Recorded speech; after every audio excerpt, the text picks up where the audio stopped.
सत्य को खोजने वाले और जिन्होंने सत्य को खोज भी लिया है, ऐसे सब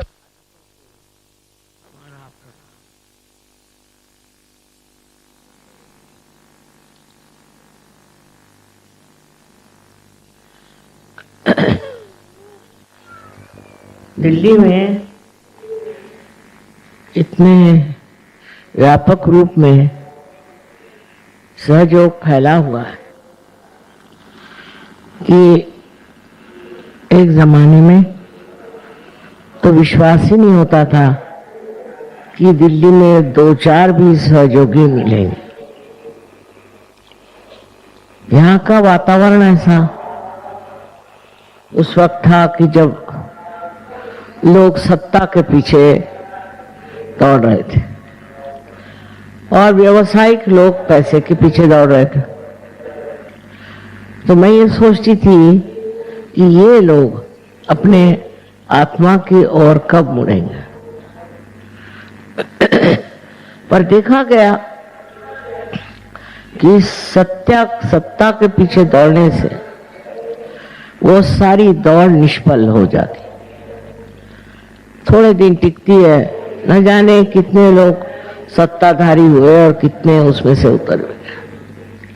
उसी तरह जो लोग धन प्राप्ति के लिए जीवन बिताते हैं, उनका भी हाल वही हो जाता है, क्योंकि कोई सी भी चीज जो हमारे वास्तविकता से दूर है, उसके तरफ जाने से अंत में यही सिद्ध होता है कि ये वास्तविकता नहीं। उसका सुख, उसका आनंद क्षण भर में भंगुर हो जाता है, खत्म हो जाता है। और इसी वजह से मैं देखती हूँ कि दिल्ली में इस कदर लोगों में जागृति आ गई है। ये जागृति आपकी अपनी संपत्ति है, ये आपके अपने शुद्ध हृदय से पाई हुई प्रेम की बरसात। इसमें न जाने हमारा लेना देना कितना है, किंतु समझने की बात यह है कि अगर आपके अंदर ये सूझबूझ नहीं होती तो इस तरह से ये कार्य संपन्न नहीं हो सकता। इसमें एक ही समझना है कि अनेक संतों ने इस देश में मेहनत की, हर एक के घर घर में उनके बारे में चर्चा होती है और उन संतों के बारे में बहुत कुछ मालूमात बुजुर्गों के तो है ही, पर बच्चों को भी हो जाती।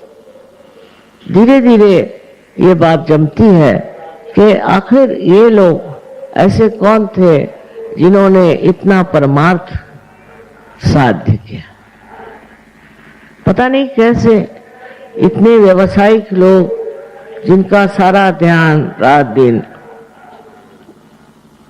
पैसा कमाने में, सत्ता कमाने में जाता है, वो मुड़कर सहयोग में आ गए, क्योंकि उनकी जो वो खोज थी उसमें आनंद नहीं था, उसमें सुकून नहीं था, शांति नहीं थी, किसी प्रकार का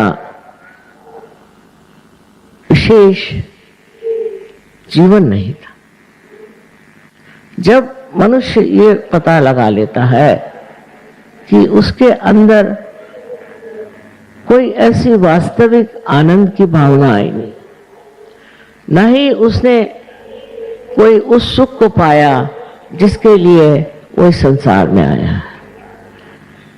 न जाने कैसे एक ज्योत से अनेक ज्योत जलती गई और आज मैं देखती हूँ कि हजारों लोग यहाँ पर आज उपस्थित हैं, जिन्होंने अपने अंदर की अंतरात्मा को पहचाना। सबसे पहले जान लेना चाहिए कि हमारे अंदर जो बहुत सी त्रुटियां हैं, उसका कारण है कि हम लोगों ने धर्म को समझा नहीं। जो कुछ धर्म मार्तंडों ने बता दिया, हमने उन्हीं को सत्य मान लिया। उन्होंने कहा कि आइए आप कुछ अनुष्ठान करिए या कुछ पूजा पाठ करिए या और हर तरह की चीज बताई। मुसलमानों को भी इस तरह से पढ़ाया गया कि तुम अगर इस तरह से नमाज पढ़ो और इन मुल्लाओं के कहने पे चलो तो तुम्हें मोक्ष मिल जाएगा। अब मनुष्य सोचने लगा कि ऐसा तो कुछ हुआ नहीं, ऐसी तो कोई प्राप्ति हुई नहीं, फिर ये है क्या? ये कर्म कांडों में हम क्यों फंसे? और ये कर्म कांड हमें बहुत ही गहरे अंधकार में ले जाते। हम लोग सोचते हैं कि उस कर्म कांड से हम कुछ पालेंगे, सो किसी ने पाया नहीं। जन्म जन्मांतर से लोगों ने कितने कर्म कांड किए हैं, उन्होंने क्या पाया? अब पाने का समय भी आज इस कलयुग में ये समय आ गया, ऐसा आया है कि आपको सत्य प्राप्त हो। सत्य की प्राप्ति यही सबसे बड़ी चीज है, और सत्य ही प्रेम है और प्रेम ही सत्य है। इसकी ओर आप जरा विचार करें कि हम सत्य को खोजते हैं तो सोचते हैं कि सन्यास ले लें, हिमालय पे जाएं, अपने बाल मुंडा लें और तरह की चीजें करें। जब सत्य का वास अंदर है तो ये बाह्य की चीजों से और उपकरणों से क्या होने वाला? इससे तो मनुष्य पा नहीं सकता सत्य, क्योंकि इसके साथ कुछ सत्य लिपटा ही नहीं है। तो करना क्या है? करना ये है कि आपके अंदर जो सुप्त शक्ति कुंडलिनी की है उसे जागृत करना है। अब कुंडलिनी की शक्ति आपके अंदर है या नहीं, ऐसी शंका करना भी व्यर्थ है। हर एक इंसान के अंदर त्रिकोणाकार अस्थि में कुंडलिनी की शक्ति है और उसे जागृत करना बहुत ही जरूरी है, जिससे कि आप उस चीज को प्राप्त करें जिसे मैं कहती हूँ सत्य, वास्तविकता। सबने कहा है कि अपने को जानो, अपने को पहचानो, लेकिन कैसे? हम तो अपने को जानते नहीं। हम जो हैं अंदर से न जाने कितनी त्रुटियों से भरे हुए हैं। लोभ, मोह, मद, मत्सर, लोभ, सब तरह की चीजें हमारे अंदर, और हम ये नहीं समझ पाते कि ये कहाँ से सब आ रही हैं और क्यों हमें इस तरह से ग्रसित किया हुआ। इस चीज का अगर आप ध्यानपूर्वक समझे तो एक बात है कि ये त्रुटियां जो है ये सब बाह्य की। आत्मा शुद्ध निरंतर, उसके ऊपर कोई भी तरह की लांछना नहीं आती, और जब ये आई है तो ये किसी वजह से आई होगी। हो सकता है कि आपकी परंपरागत ही आई, पूर्व जन्म से आई, माँ बाप से आई, समाज से आई, न जाने कहां कहां से ये सब चीजें आपके अंदर समाविष्ट हुई। अब इसके पीछे पर खोजते रहें कि ये कहां से आई, क्या हुआ। इससे अच्छा है कि इसको किसी तरह से नष्ट कर दें। ये हमारे अंदर जो खराबियां हैं यही नष्ट हो जाएं तो फिर क्या हम एक शुद्ध चित्त बन जाते। इसकी व्यवस्था जिस परमेश्वर ने आपको बनाया उसने की। अब आपके अंदर इतनी ही स्वतंत्रता है कि आप अपने को पहचानने के लिए जो सर्वसिद्ध प्रक्रिया है उससे अपनाएं, और वो प्रक्रिया है कुंडलिनी जागरण की। मैं ये बात कह रही हूं, ऐसा नहीं, अनादिकाल से अपने भारतवर्ष में कुंडलिनी और कुंडलिनी के जागरण की बात की गई।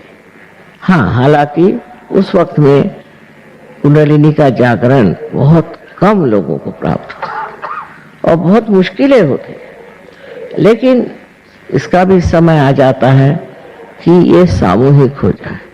और आज यही बात है, इस सामूहिक स्थिति में आपने कुंडलिनी का जागरण पाया है।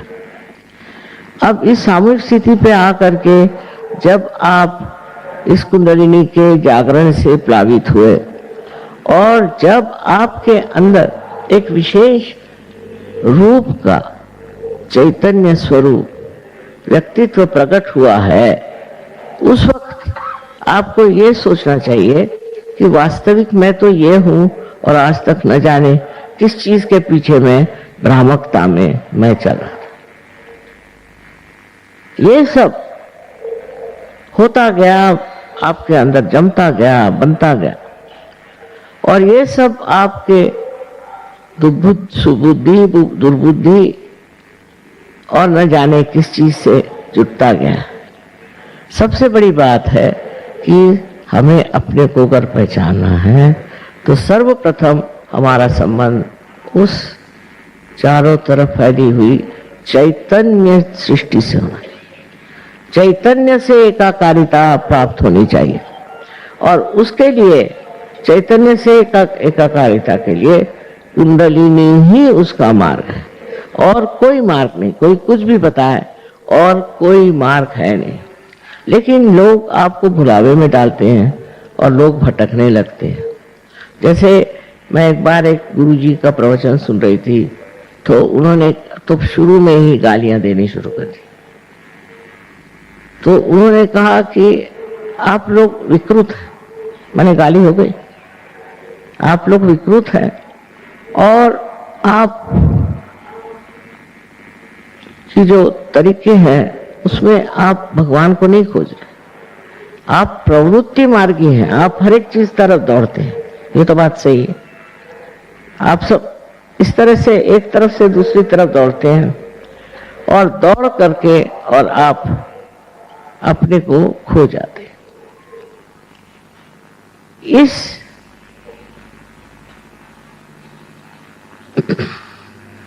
इस दौड़ में, इस तरह के प्रवृत्ति में हमारी सारी ही शक्ति नष्ट हो जाती। आज ये चाहिए तो कल वो चाहिए, तो परसों वो चाहिए, भाग रहे इधर से उधर, उधर से उधर, उधर से उधर। अब ये जो उन्होंने गाली बक दी कि आप प्रवृत्ति मार की हैं, उसको लोग मान लेते हैं कि अच्छा हम प्रवृत्ति मार किया, और वो दूसरों के लिए कहते हैं कि आप निवृत्ति मार्गी है नहीं, तो आप क्यों आत्मा को प्राप्त कर रहे हो?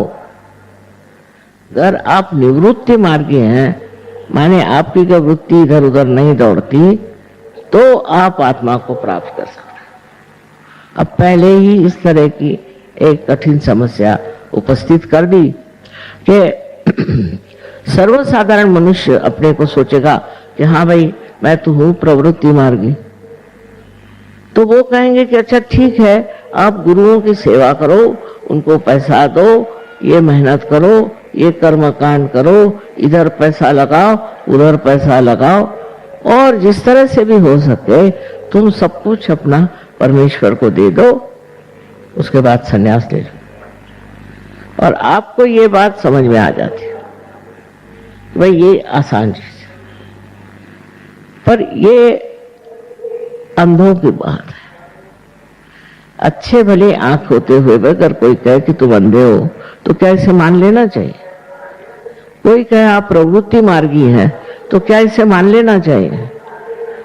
अगर आपके अंदर निवृत्ति नहीं है, ऐसा उनका कहना, तो आप ज्ञान मार्ग मतलब सहयोग में नहीं आ सकते। इस तरह की एक भाषा ये लोग व्यवहार में लाते, और उससे सर्वसाधारण जनता ये कहती कि भाई हमारे लिए तो ये ठीक है कि गुरुओं को सेवा करो, उनको सब दो, उनको सब समर्पण दो।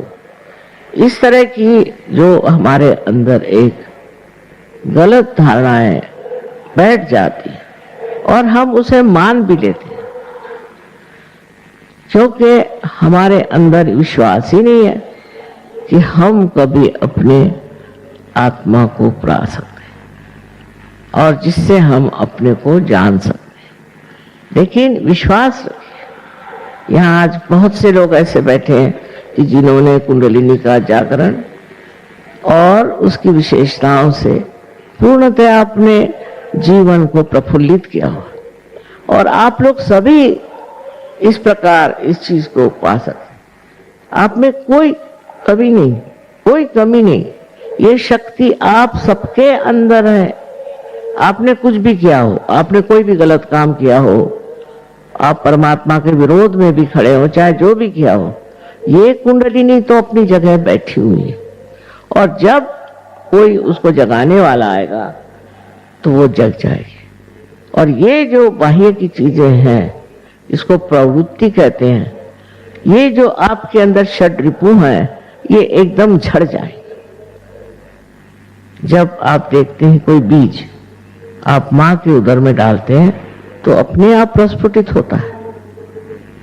बीज में तो कुछ नहीं दिखाई देता, पर जब वो मां के पेट में जाता है तो वो अपने आप प्रस्फुटित हो जाता है। इतना ही नहीं, पर उसके अंग प्रत्यंग में जीवन आ जाता है। उसी प्रकार कुंडलिनी के जागरण से आप जागरूक हो जाते हैं और आपके अंदर की जो वृत्तियां हैं, जो नाशकारी हैं, जो गलत हैं, वो अपने आप झड़ जाती हैं। ये बड़ा आश्चर्य का विषय है, किंतु ऐसे बड़ी आश्चर्य की बात नहीं, क्योंकि ये घोर कलयुग है, ये घोर कलयुग है, और इसके प्रताप से न जाने कितने लोग झुलस गए। और अब इसी कलयुग में ये कार्य होने वाला है, और इसी कलयुग में आप इसे प्राप्त करने वाले हैं, और उस परम तत्व को आप प्राप्त करने वाले हैं जो आपके अंदर आत्मा स्वरूप विराजित है। उसके प्रकाश में आप अपने को जानेंगे। आप जानेंगे कि आपके अंदर से कौन से दोष गिर गए, और अब आप शुद्ध चित्त वाले आत्मा स्वरूप हो गए। इसको जब आप जान लेंगे कि आपकी ये स्थिति है और यही सच्चाई है, तो जितनी झूठी बातें हैं आप छोड़ देंगे। उससे क्या फायदा? किसी भी झूठी बात को साथ लेकर के आप कहां जा सकते हैं? पर तब तक झूठ नहीं दिखाई देता जब तक आपकी आत्मा जागृत नहीं होती। आत्मा के प्रकाश में ही आप उस झूठ को समझ सकते हैं जो आपको हर तरह से भुलावे में रखता है। और इस भुलावे में हर तरह के लोग घूम रहे हैं। आप दुनिया की तरफ नजर करें, किसी भी धर्म का नाम लेकर के आज लड़ रहे हैं। अरे भाई, जब धर्म है, जब एक ही परमात्मा है, तो लड़ क्यों रहे हो? पर इस तरह के भुलावे तैयार हो जाते हैं, दिमागी जमा खर्च ऐसा बन जाता है और उसको लोग अपना लेते हैं। उसका कारण यही है कि उनकी समझ में अभी प्रकाश नहीं। जब कुंडलिनी का जागरण होता है तो आपका संबंध उस परम चैतन्य की शक्ति से हो जाता है, और ये संबंध बड़ा माना हुआ। आइंस्टीन जैसे इतने बड़े साइंटिस्ट ने यह कहा है कि जब आपका संबंध टॉर्शन एरिया उसको कहते होता है, तो अकस्मात ऐसी चीजें होती हैं, इस तरह से आप शांत चित्त हो जाते हैं कि उस शांत चित्त में न जाने कितनी उपलब्धियां होती हैं और कितने तरह के नए नए आपको प्रयोग मिलते हैं और नई नई उपलब्धियां होती हैं। ये सारी चीजें होते हुए भी जब लोग बार बार जग कर सो जाते हैं और सोकर फिर जगते हैं, ऐसी भी दशा चलती है। ऐसे लोग नहीं होते कि जो एक बार पार हो गए सो हो गए।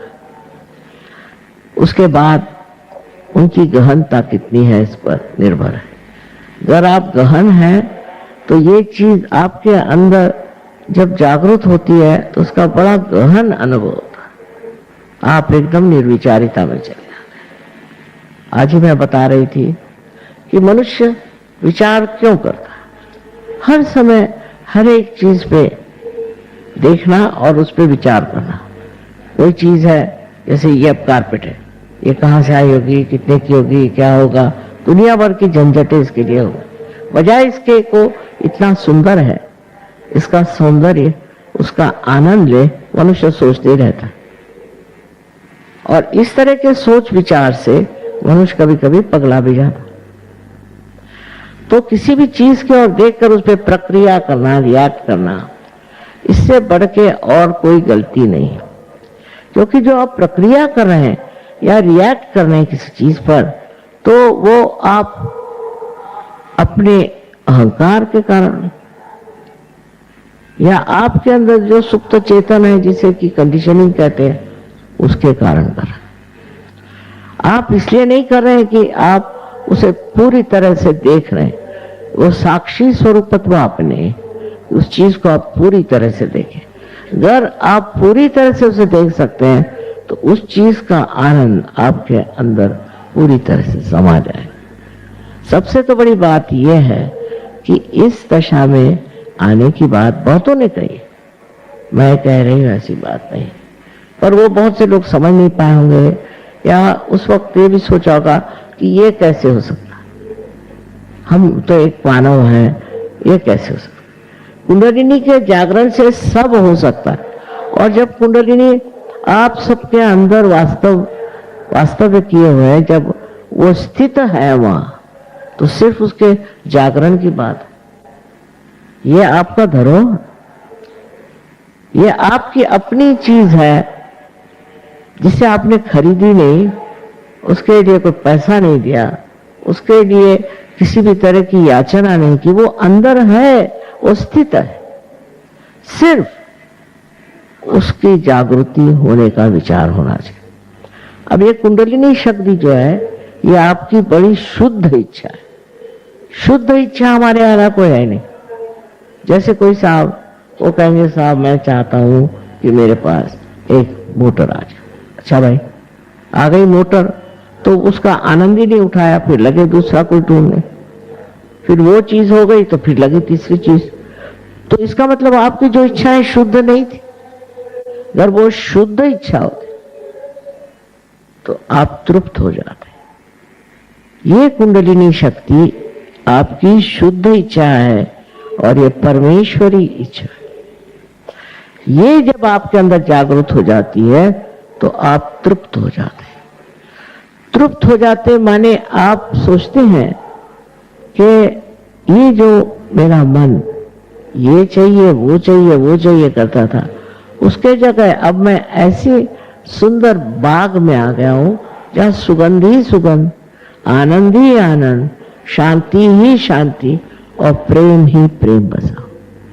ये जब स्थिति आपकी आ जाती तो फिर आप मुड़ के नहीं देखते उधर जो गलत चीज है। अधिकतर होते हैं ऐसे भी लोग, तो भी कुछ फिर गिरते हैं, फिर उठते हैं, फिर गिरते हैं। पर सहयोग में जिसने एक बार इसे प्राप्त किया, वो इतनी महत्वपूर्ण चीज है और इतने सहज में होती है। उसके लिए कुछ करना नहीं, उसके लिए आपको पैसा देना नहीं, कोई चीज नहीं, प्रार्थना नहीं, कुछ नहीं। सिर्फ आपके अंदर शुद्ध इच्छा होनी चाहिए कि मैं अपने आत्मा को प्राप्त करूं। इस शुद्ध इच्छा से ही आप उसे प्राप्त करें। सिर्फ मन में यही एक इच्छा रखें कि मेरी कुंडलिनी जागृत हो जाए। ये इच्छा ही इतनी प्रबल है कि उससे अनेक लोग, अनेक देशों में मैंने देखा कि एकदम से पार हो गए।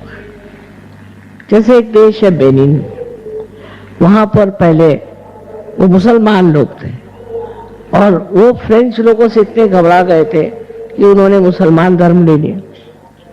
वो मुसलमान धर्म लेने के बाद वो संतुष्ट नहीं थे। उससे भी परेशान, उससे भी झगड़े, ये वो। पर जब उनको सहयोग मिल गया तो सब छोड़ छाड़ के अब मजे में। आपको आश्चर्य होगा कि आज वहां भी 14,000 सहयोगी हैं, वो सब मुसलमान। ये तो मैं मुसलमान उनको मानती हूं कि जिनके हाथ में चैतन्य है, जिनके हाथ बोलेंगे।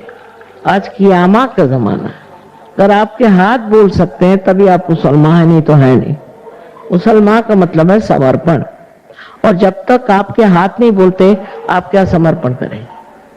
इस तरह से गलतफहमी में पड़े हुए लोग न जाने क्या क्या चीजें कर रहे हैं। इसके लिए ये नहीं है कि आप अगर किसी वेद शास्त्र पढ़े हुए हैं या आप बड़े तीर्थ यात्रा करते हैं और आप दुनिया भर के ब्राह्मणों को, और कहना चाहिए कि आज हमारे पड़ोस में एक बड़े जोरों में मंत्र बोलने लगे, ऐसे लोगों को आप प्रोत्साहित करते हैं और उनकी मदद करते हैं और उनको पैसा देते हैं, इससे कुछ नहीं होने वाला। ये सब बेकार की बातें, बेवकूफी की बातें। समझदारी क्या है कि आपको क्या मिला, आपने सब दिया, आपको क्या प्राप्त हुआ, आपको क्या मिला, क्या आपको अपना आत्म साक्षात्कार मिला है। आत्म साक्षात्कार के बाद ही आप जानेंगे कि आप क्या है और क्या आपकी शक्तियां और क्या कर सकते हैं आप कितने समर्थ हैं। जब तक आपका अर्थ ही नहीं मिलता आप समर्थ कैसे होंगे। इस समर्थता में आप अनेक कार्य कर सकते हैं। मैं तो इतने आश्चर्य में हूं कि परदेश में जब मैं रहती हूँ तो ये परदेशी, इन्होंने तो कभी कुंडलिनी का नाम भी नहीं सुना, पर जब से पार हो गए तो न जाने क्या क्या चमत्कार कर रहे हैं दुनिया भर की चीजों में। और जब ये मुझे बताते हैं तो मैं सोचती हूँ कि ये चमत्कार का भंडारा जो है ये कैसे एकदम से खुल गया, ये लोग इसे कैसे प्राप्त हुए। सब तरह से शारीरिक, मानसिक, बौद्धिक आपकी पूर्णतया प्रगति हो जाती है और आप इसे आत्मसात कर लेते हैं। इतनी सुंदर चीज है कि अपने आत्मा को आप जाने। आप ही के अंदर ये हीरा है, आप ही के अंदर ये ज्ञान, आप ही के अंदर सब कुछ है। सिर्फ उसका मार्ग जो है सिर्फ कुंडलिनी जागरण है और कोई। ये मैं आपसे इसलिए बताना चाहती हूँ कि बहुत बार मुझे लोग प्रश्न पूछते हैं कि कुंडलिनी से और कोई मार्ग है, और कोई मार्ग नहीं। सच बात तो ये, उसमें मेरा लेना देना कोई नहीं, लेकिन आपको तो जो सच है वही बताना है कि कुंडलिनी के जागरण के सिवाय आपके पास और कोई मार्ग नहीं है जिससे आप अपने को भी जाने और दुनिया को भी जाने। सारे दुनिया भर के धंधे छोड़ करके सीधे अपने अंदर बसी हुई इस महान शक्ति का उद्घाटन करना ही आपका परम कर्तव्य। आज आप लोगों को यहाँ देख करके इतने बड़ी तादाद में मेरा हृदय भरा था। एक जमाना था कि मैं दिल्ली को बिल्ली कहती थी, यहाँ तो किसी की खोपड़ी में जो घुसेगा नहीं। वो आज मैं देख रही हूँ कि आप लोगों ने इसे आत्मसात किया और अपनाया, और सब तरह का लाभ ही लाभ है, हर तरह का लाभ इसमें है। और अगर महालक्ष्मी की कृपा हो जाए तो अपना देश भी एक बड़ा सुरम्य और बहुत वैभवशाली देश हो सकता है। इसलिए हमको सबको सामाजिक रूप से इसे फैलाना चाहिए और इस सामाजिक रूप में हर तरह का पहलू हमें पहचानना। जहां जहां लोगों को तकलीफ है, मैंने कम से कम ऐसे 16 प्रोजेक्ट बनाए जिसमें औरतों को मदद करना, बच्चों को मदद करना, बीमारों को मदद करना, बूढ़ों को मदद करना, खेतीहर लोगों को मदद करना आदि अनेक से प्रोजेक्ट्स बनाए हैं कि जिसमें सहयोग कार्यशील। और इस कार्य को करते हुए वो समझते हैं कि ये हमारे अंदर इतनी शक्ति कैसे है। हम रोगों को ठीक करते हैं, पागलों को ठीक करते हैं और सबको व्यसन से छुड़ाते हैं। ये सब शक्तियां हमारे अंदर कैसे है? ये शक्ति आपके अंदर आने का एकमेव साधन है, वो है कुंडलिनी का जागरण, और उसको जागरूक रखना चाहिए। इधर उधर भटकने वाले लोगों को ये ठीक है कि वो एक जगह जरा रुक जाएं और देखें कि आप हैं कौन, आप कितनी महान वस्तु, आप में कितना सामर्थ्य, और उसे आप किस तरह से इस्तेमाल करना चाहते। मुझे पूर्ण आशा है कि अगले वक्त मैं जब आऊं तो इससे भी दूने लोग यहाँ रहेंगे। इतना ही नहीं, वो लोग कार्यान्वित सहयोग में उसको पाकर के आपको संन्यास लेने की जरूरत नहीं, हिमालय पर जाने की जरूरत नहीं, यही समाज में रह करके सहयोग को फैलाना है और इस तरह से विश्व में एक विशेष सहज समाज बनाना है।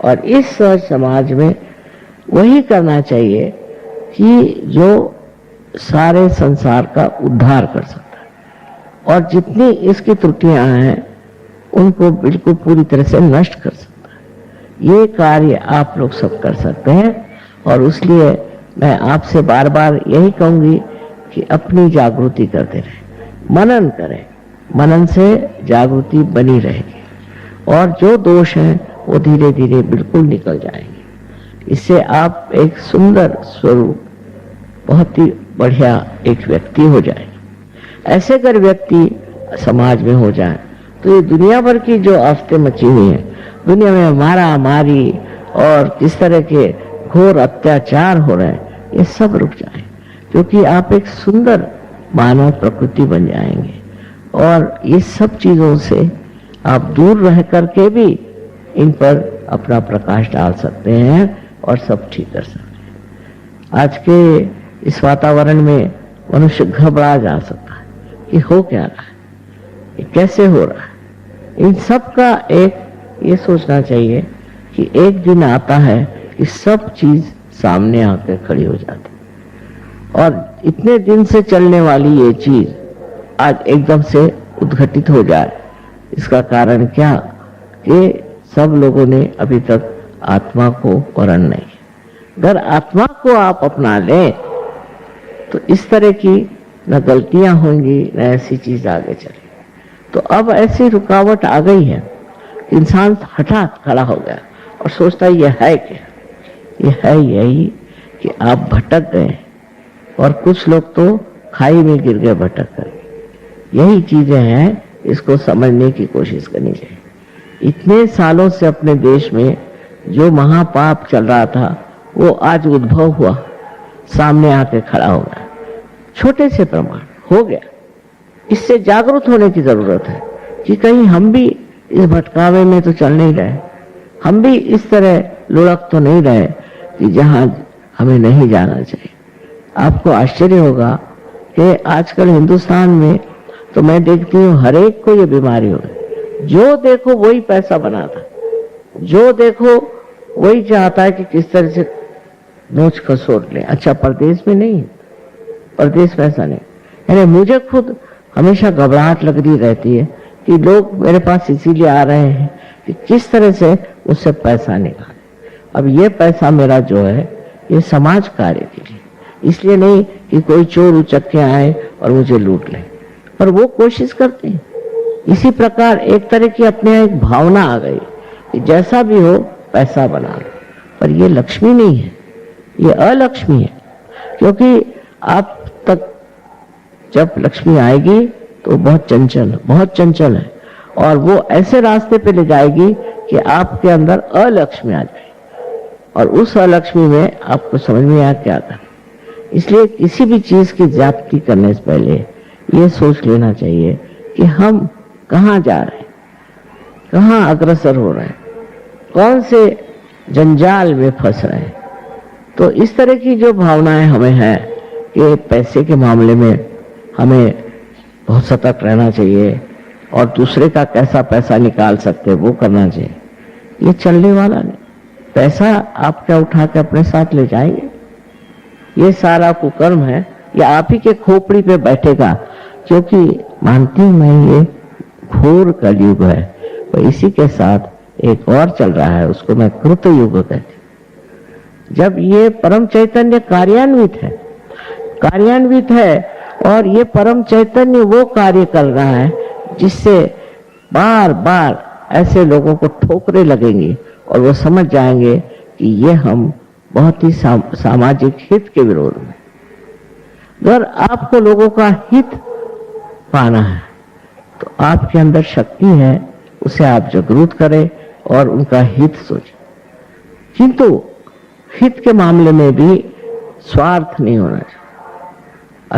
असल में अपने यहाँ पर शब्द भी इतने सुंदर है, स्वार्थ का मतलब स्व का अर्थ। क्या आपने अपने स्व का अर्थ जाना है?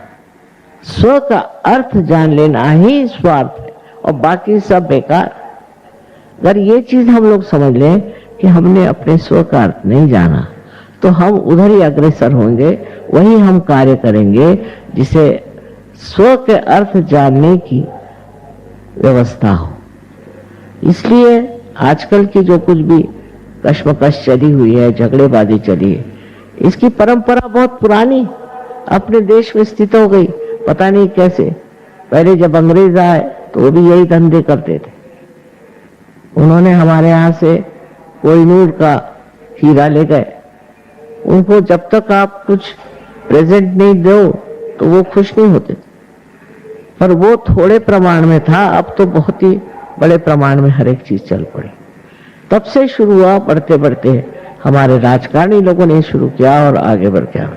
अब राजकारणी नहीं, अब तो हर एक आदमी ऐसा हो रहा है कि जो चाहता है किस तरह से दगा करें, किस तरह से पैसा लूटे। इसका एक ही मार्ग है, वो है सहयोग। इसी से हमारा समाज व्यवस्थित हो जाएगा। इसी से हमारे समाज में आपसी प्रेम और आदर, न कि हम पैसे का आदर। अब दूसरी बात है सत्ता के पीछे भी लोग पागल। सत्ता चाहिए, काहे के लिए चाहिए सत्ता? इसलिए सत्ता चाहिए, आपकी अपने पे सत्ता नहीं, आप दुनिया भर की सत्ता लेके करोगे क्या? सत्ता चाहिए, हमें ये होना है, हमें वो होना है। किस दिन के लिए? कौन सी उसे लाभ है? उससे आपका क्या लाभ होने वाला है? सत्ता करने के लिए भी बहुत बड़े आदर्श पुरुष हो गए। उनकी हिम्मत, उनका बड़प्पन, उनकी सच्चाई वो तो है नहीं, और सत्ता चाहिए। जैसे कोई आप बंदर को सत्ता दे दीजिए तो वो क्या करे? हमारे मराठी में कहते हैं कि बंदर के हाथ में जली हुई लकड़ी दे दीजिए तो वो तो सब दूर जलाते फिरेगा। वही है आज सत्ता का रूप, कि सब बंदर जैसे अपनी सत्ता को इस्तेमाल करते हैं पैसा कमाने, और पैसा कमाते हैं सत्ता के लिए। इस तरह के इन दोनों के द्वंद्व में चलने से आज अपना देश बहुत ही गिर गया सामाजिक रूप से। सहयोग उसका इलाज है। सहयोग में आने से आप समझ जाएंगे कि ये महामूर्खता है, और इस मूर्खता को सहयोगी नहीं करते। और जिस दिन सहयोग बहुत फैल जाएगा उस दिन ये सब चीजें अपने आप नष्ट हो जाएंगी, ये रह ही नहीं सकती। इसीलिए आपको समझना चाहिए कि आजकल जो हम घबराए हुए हैं कि अपने समाज का क्या हो रहा है, उसको ठीक करने का भी, उसको सही रास्ते पर लाने का भी उत्तरदायित्व आपका है। आप कर सकते हैं, आप जो सहयोगी हैं ये कर सकते हैं, और जो नहीं भी हैं उनको सहयोग करना चाहिए। हमें अगर अच्छी समाज व्यवस्था चाहिए, अच्छी एक व्यवस्था ऐसी हो कि जिसमें कोई किसी को खसोटे ना, मारे ना, और सब लोग आपस में प्रेम भाव से रहें, तो इसका इलाज सिर्फ सहयोग कर सकता है। सहयोग दिखने में सीधा साधा है, और सबके अंदर शक्ति होने से सब सोचते हैं कि हम तो पार हो जाए, पर इसमें रचना पड़ता है, इसमें रमना पड़ता है, और उसके बाद ही इसकी शक्तियां पूरी तरह से जागृत हो जाती। और उससे आप हिंदुस्तानी नहीं सारे संसार का उद्धार कर सकते हैं और इस उद्धार की व्यवस्था हो रही है। अब इसमें कुछ कुछ लोग ऐसे हैं कि वो शैतानी के पीछे, उनकी इच्छाएं शैतानी की, ठीक है, ऐसे लोग रह जाए। मैंने बहुत बात आपसे बताया है कि अब ये जो है आखिरी जजमेंट आ गया। इस वक्त में आप अगर अच्छाई को पकड़ें तो आप उठ जाएंगे और अगर बुराई को पकड़ें तो आप दब जाएं। हमें देखना चाहिए कि किस तरह से जगह जगह भूकंप आते हैं तो क्या होता है। अभी गुजरात में बड़ा भारी भूकंप है, वहां हमारे सिर्फ 18 सहयोगी थे, क्योंकि गुजरातियों को पता नहीं क्या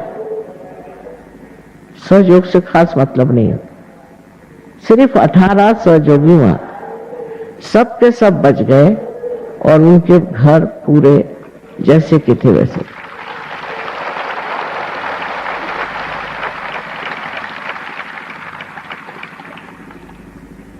अब टर्की में भी बड़ा भारी भूकंप आया, वहां भी जितने सहयोगी थे सब बच गए, सब एक से एक, और उनके घर भी बिल्कुल सही सलामत, मैंने देखे खुद।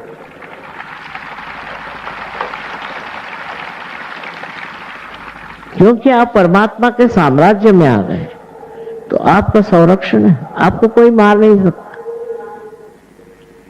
कोई आपको नष्ट नहीं कर सकता। ऐसे ही और भी जगह जहां भूकंप हुए वहां भी हमने यही देखा कि सहयोगी एक भी नष्ट नहीं हुआ, न उसका घर नष्ट हुआ। लातूर की ये बात है कि लातूर में हमारा जहां सेंटर था उसके चारों तरफ खंदक बन गया, चारों तरफ, और बीच में सेंटर बिल्कुल ठीक रहा और एक भी लातूर का सहयोगी मरा नहीं। कैसा हुआ कि चतुर्दशी के दिन गणपति को विसर्जित करते हैं, सबने विसर्जन किया और विसर्जन करके आए और उनमें से जो लोग दुष्ट प्रवृत्ति थे उन्होंने शराब लेके पीना शुरू, शराब पी करके नाच रहे थे और नाचते नाचते सब जमीन के अंदर। पर एक भी लातूर में, एक भी सहयोगी लातूर में किसी भी तरह से कोई भी बात वंचित नहीं, उसका घर जैसे कि जैसे रहा, उसकी गृहस्थी, उसके बच्चे सब ठीक। ये क्या चमत्कार नहीं है तो और क्या। इसी प्रकार आप भी समझ लें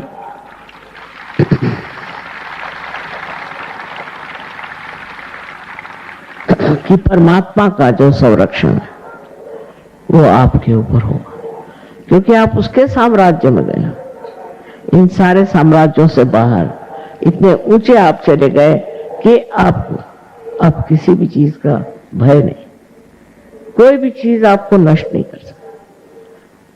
इस तरह से हमने सहयोग में अनेक उदाहरण देखे हैं, अनेक लोगों को बीमारी से उठते देखा है। ड्रग लेने वाले लोग एक रात में ही बदल जाते, एक रात में बदल गए। किसी को आश्चर्य होगा ये कैसे हुआ। वही बात मैंने कही कि कुंडलिनी के जागरण से अपने अंदर की सब विकृतियां झड़ जाती हैं और इस तरह से हर जगह ये कार्य हो रहा है और लोग अब महसूस कर रहे हैं, इसको समझ रहे हैं कि परिवर्तन की बहुत जरूरत है। इस परिवर्तन के सिवा कुछ भी नहीं बदल सकता, कुछ भी ठीक नहीं हो सकता। ये मनुष्य ही है जो सब गड़बड़ करता है और ये मनुष्य ही है तो खुद इसको उठाएगा और बढ़ाएगा। बड़ा विश्वास है मुझे कि जिस तरह से यहाँ सहयोग बढ़ा है और भी आगे बढ़ता रहे और अनेक प्रांगण में, अनेक स्थिति में इसका प्रकाश चारों तरफ आ फैला है। आप सबको अनंत आशीर्वाद।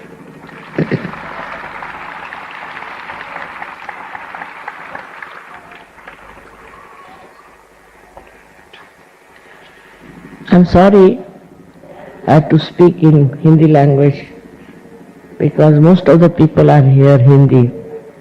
Moreover, I didn't know whether to speak Urdu mixed or Sanskritized. Hindi, because we have lots of languages here and they all have different hues. As it is, whatever I've told them is very simple, which you all know, that you have to have your Kundalini awake, because that is your pure desire. And to achieve that pure desire, you don't have to do anything. It just works out as you have seen, for which you don't have to pay, for which you don't have to stand on your head, for which you don't have to give up anything. This is not a new thing for you. You all know and you have achieved it. What I am very proud of, that in this country we have the heritage of saints and of many people who have talked about it. But in your countries, nobody even expected that there could be such a power that would give you this awakening. But just imagine, it has worked wonders. Now, as you know, we are working in 86 countries, while I am not visiting them, neither have I energy to go to all of them. But how it is working, because when you got it, you took it with you and you gave it to others. One person can give realization to 1,000 people, you know that way. So the way you people have accepted Sahaja Yoga and have taken up as a mission, I wish everywhere in every country people do that. If we have to change this world, if we have to change all our circumstances, it is important, very important, to see what is your role, what is your life itself, what is your existence for. After realization, your existence is for giving realizations to people. This you must realize. Nothing is more important. Job is not important, money earning not important, positions not important, but give realization to people and otherwise everything will fit into it. For example, I see here a camera. See, for camera I don't have to do anything. Only if you click it, you get the photograph. Sahaja Yoga is like that. That if you decide, if you really decide in your hearts that we are going to spread Sahaja Yoga out and out, nobody can stop it, because it's the help of God Almighty that you can do it, which is a very simple work and that is most satisfying. That's all I have to say to people who are Sahaja Yogis abroad. They should first think of spreading Sahaja Yoga and saving people. It is their basic minimum of minimum idea should be about self-realization. You don't know how one feels happy to see so many people getting realization, and it's such a joy-giving thing to give realization to people. I know so many of you are doing that way, but all of you should do it. All of you should work it out instead of getting lost into nonsensical things. This is my request is, and I would say that there are so many great people among you. You should follow their model and try to make a beautiful world out of this horribly threatening, useless world. May God bless you.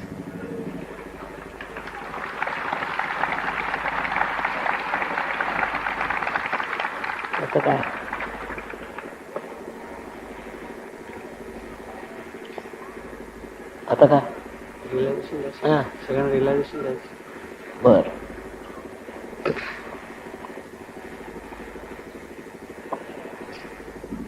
He's asking me that everybody wants realization. All right, but those who don't want, please go away. Those who want, please stay back. But if you don't want, then don't disturb others, because it will take hardly 5 to 10 minutes. But for 10 minutes you have to keep quiet and don't disturb others and don't walk about. It is very important, is the most precious thing that has to happen. Then you will understand what is your value.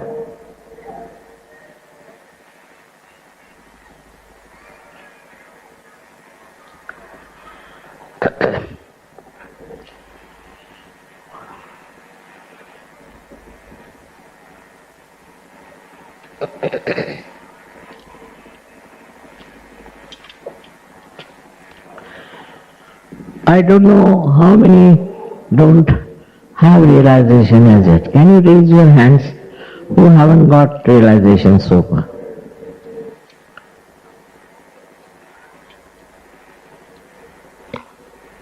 Please raise your hand.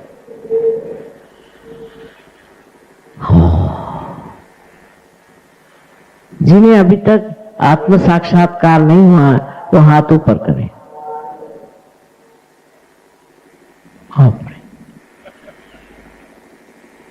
अभी भी इतने लोग हैं, अच्छा, हाथ नीचे करें।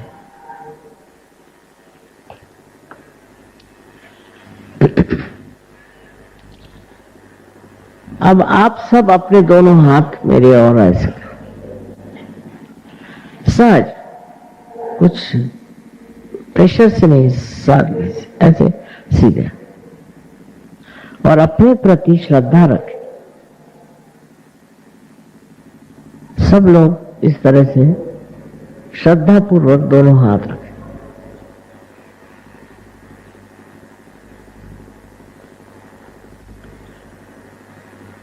आप लोग जिस भारत भूमि के आंचल में बैठे हुए हैं, ये इतनी पवित्र भूमि है कि यहाँ कुछ ज्यादा करने की जरूरत ही नहीं। परदेश में मेरे हाथ टूट जाते हैं, पर यहाँ तो फट से लोग पार हो जाते।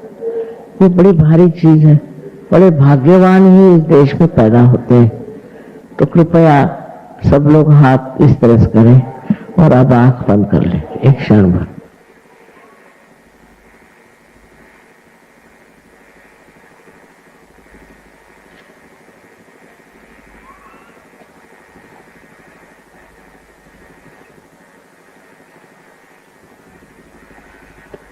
मन में यही कहें कि मां हमें आत्म साक्षात्कार दीजिए।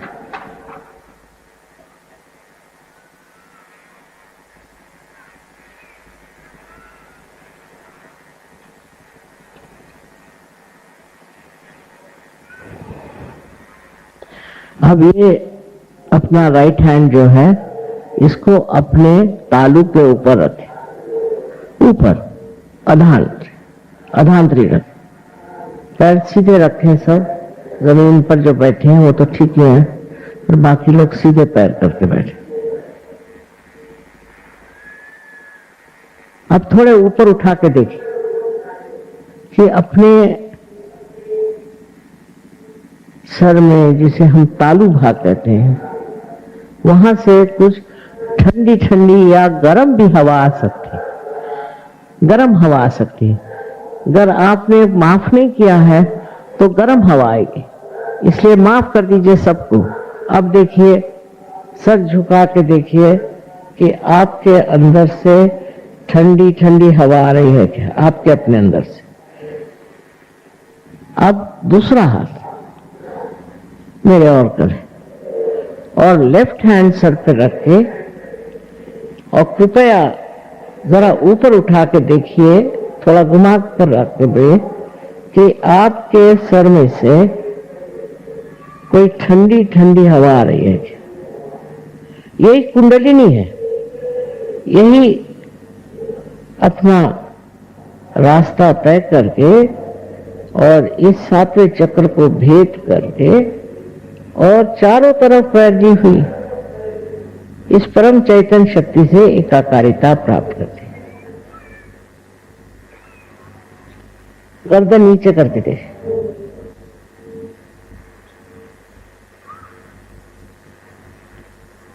अब एक बार फिर से लेफ्ट हैंड मेरी तरफ करें और राइट हैंड से देखिए, देखिए सर झुका के देखिए, सर झुका के देखिए कि आपके अंदर से ठंडी ठंडी हवा ऐसी आ रही है। कबीर ने कहा शून्य शिखर पर अनहद बाजिरे, यही चीज है। सबने यही कहा है। गुरु नानक साहब ने कहा है सहज समाधि लागो। अब दोनों हाथ मेरे और करें, कृपया दोनों हाथ मेरे और करें। देखिए आपके हाथ में कुछ ठंडी या गर्म हवा आ रही है क्या?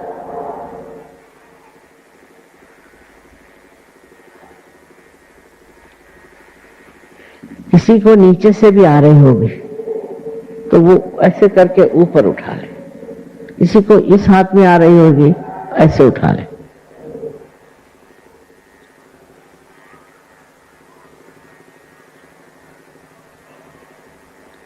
अब जिन लोगों के हाथ में नहीं आती थी ठंडी हवा, या जिनकी कुंडलिनी जागृत नहीं हुई थी अभी कहा, वो लोग कृपया हाथ ऊपर करें जिनके हाथ में ठंडा आ गया। हो गए ना पार, सबके सब पार हो गए। बाप, अब आप लोगों से ठंडी हवा मेरी ओर आ रही। यहां पर लोग पार नहीं हुए क्या बीच में? क्यों भाई? वाह, इस गर्मी में भी इतनी ठंडी हवा चल रही। आप सबको मेरा अनंत आशीर्वाद।